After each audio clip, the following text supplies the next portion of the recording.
আসসালামু আলাইকুম ভিউয়ার্স, কেমন আছেন সবাই? আশা করি সবাই ভালোই আছেন। তো আজকে চলে আসছি নতুন একটা দিনে নতুন একটা ভিডিও নিয়ে।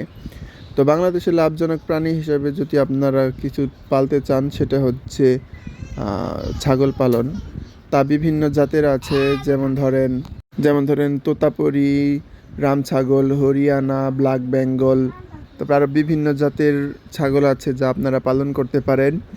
আর ছাগল পালনের কিছু নিয়মাবলী আছে, তা আপনারা যদি পালন করেন তাহলে ছাগলে অধিক লাভ। ছাগলে সাধারণত পিপিআর রোগটাই বেশি হয় এবং খুরা রোগও হয়ে থাকে।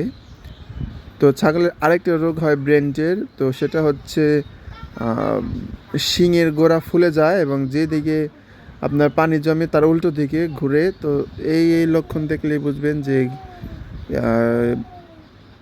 ছাগলের পিপিআর রোগ আর ঠান্ডার যেই রোগ সেই রোগটা হয়েছে।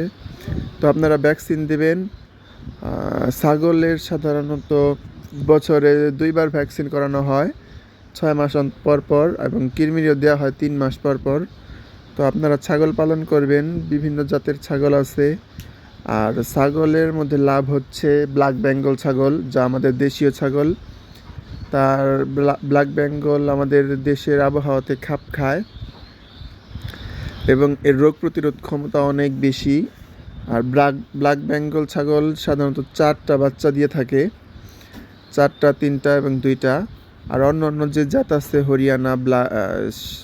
হরিয়ানা, তারপর পাটনায়া, তারপরে হচ্ছে রাম ছাগল, আর বিভিন্ন যে ছাগল, উন্নত জাতের যে ছাগলগুলি, সেই ছাগল সাধারণত 2টা বা 1টা বাচ্চা দিয়ে থাকে। তো আপনারা যদি ছাগল পালতে চান তাহলে ঠান্ডার যেই রোগটা, পিপিআর রোগটা মেনে চলবেন এবং আদর্শ একজন ডাক্তারের সাথে পরামর্শ করে ছাগল পালন করবেন।